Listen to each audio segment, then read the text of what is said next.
भावनाने फोडलं चक्क आता सुलक्षणाचं थोबाड. तर चला संपूर्ण अपडेट जाणून घेऊया आणि चॅनलवरती नवीन असाल तर सबस्क्राईब करायला विसरू नका. तर संपूर्ण व्हिडिओ बघा.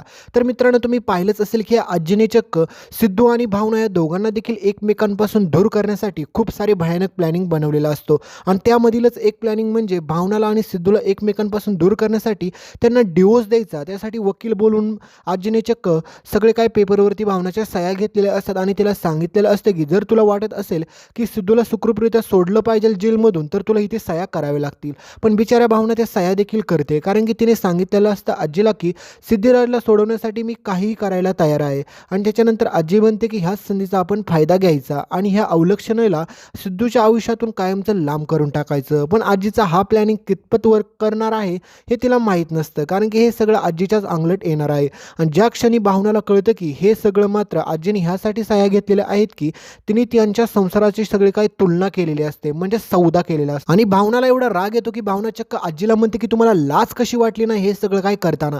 तुम्ही तुमच्या स्वतःच्या नातवाच्या आयुष्याचं वाटोळं करताय आणि आम्हाला एकमेकांपासून दूर करून तुम्हाला काय भेटणार आहे. त्यावेळेस मात्र आजी म्हणते की मला सगळं काही सुकून भेटल आणि माझ्या सिद्धूला देखील आनंदच होईल. पण तुम्हाला माहितीच आहे की बिचाऱ्या सिद्धूचं भावनावरती एवढं प्रेम असतं की सिद्धूला हे सगळं झाल्याच्या नंतर कधीच आनंद होऊ शकत नाही, कारण की सिद्धू भावनाशिवाय राहूच शकत नाही. जरी त्याला जेलमधून बाहेर आणलं तरी देखील तो गाडेपाटलांच्या घरात राहील असं कधी देखील होणार नाहीये. तर हे सगळं पाहून रेणुकाला राग येत असतो, पण बिचारा रेणुकाचं ऐकणार कोण? कारण की सगळ्यांना असं वाटत असतं की रेणुकाने आतापर्यंत कधी देखील आजीच्या विरोधात काय बोललेलं नसतं, त्याच्यामुळे रेणुकाला आजी परत दबावाखाली घेते. पण भावना काय ऐकून घेत नाही. भावना म्हणते की मला देखील तुम्हाला आजी म्हणायला लाज वाटते, मी पण तुम्हाला आत्तापासून सुलेक्षणा सर्जेराव गाडे पाटील म्हणेल. पण हे सगळं बोलल्याच्या नंतर आजीला राग येतो. आजी भावनावरती हात उचलायचा प्रयत्न करते, पण त्यावेळेस मात्र भावना तिचा हात पकडते आणि म्हणते की आता बास झालं, खूप तुमचं ऐकून घेतलं, आता इथून पुढे मी तुमचं ऐकून घेणार नाही. कारण की तुम्ही जर मला आणि सिद्धिराजला एकमेकांपासून लांब करत असाल तर तुम्हाला देखील आजी म्हणण्याचा मला काहीच हक्क नाही आहे, कारण की तुम्ही देखील माझ्यासाठी कोणीच नाही आहे. तर हे सगळं बोलल्याच्या नंतर संपत म्हणतो की भावना तोंड सांभाळून बोल, असं बोलतात का आजीसोबत?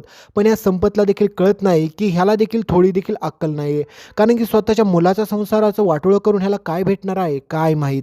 तर हे सगळं झाल्याच्या नंतर भावना मात्र आजीचा हात पकडते, पण आजीला राग एवढा येतो की आजी चक्क भावनाच्या गळ्यातील जे मंगळसूत्र असते तेच तोडून काढते आणि खाली फेकून देते आणि ती म्हणते की तुझा माझ्या सिद्धूसोबत काही संबंध नाही, चालते हो या घरातून.